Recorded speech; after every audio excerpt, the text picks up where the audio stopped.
For City, though, Stuart, Jack Grealish got the winner.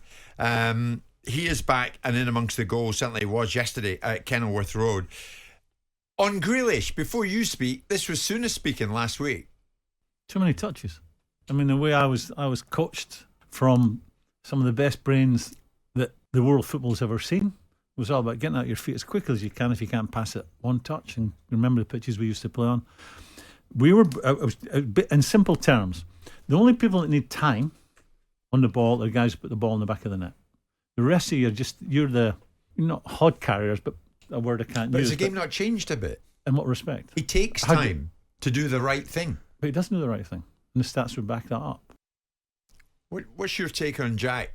Having heard Graeme just from as recently as 7 days ago. I share the same frustrations, I must say, when I see him in an England shirt and I see him in a Manchester City shirt. I've just been looking at his stats, 2 goals and 2 assists, playing for Manchester City, one of the best teams, well, the best team in Europe. I think he should be pitching in with, at the end of any season, 10 goals minimum, 10 assists, personally. Especially when you've got De Bruyne not there as well. They need someone to step to the fore. That's a part of his game. He scored, and you've rightly pointed out, 2 in 2.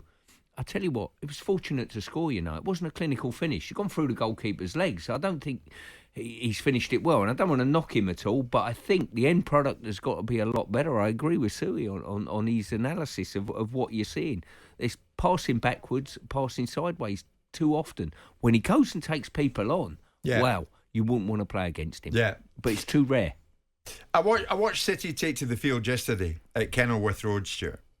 And they walk across the pitch, as you know, to go to the technical area on the far side now. And there was Calvin Phillips, number 4, walking on, substitute for the day. But the same Calvin Phillips left the stadium later on in a clean kit, having not participated at any time. Before the match, Guardiola had been speaking about Phillips, and this was how he described his take on him. I feel so sorry for my decision for him. I said many times. So he doesn't deserve for 1 second while don't give him minutes. I'm so sorry. So, but about that, is him, Jochen. Only I can say, asking a good behavior, a good personality, a good character, thinking about the end, and this is a perfect example. And after that, I have to give you something. I didn't do that. So it's just because I visualize some things, I visualize the teams, I visualize things that struggle a little bit to see him, that's all. What's your take on that? I don't give him minutes. I'm so sorry. It's as though that comment is as though it's out of his hands.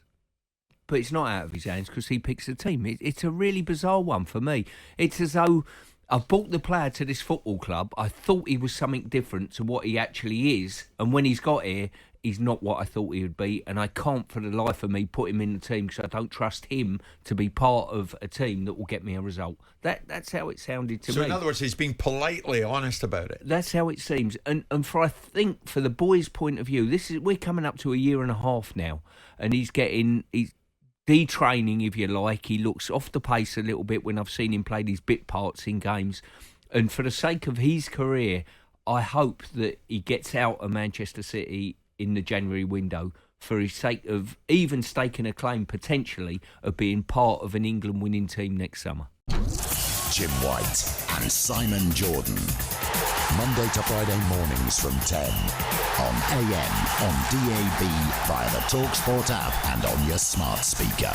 TalkSPORT.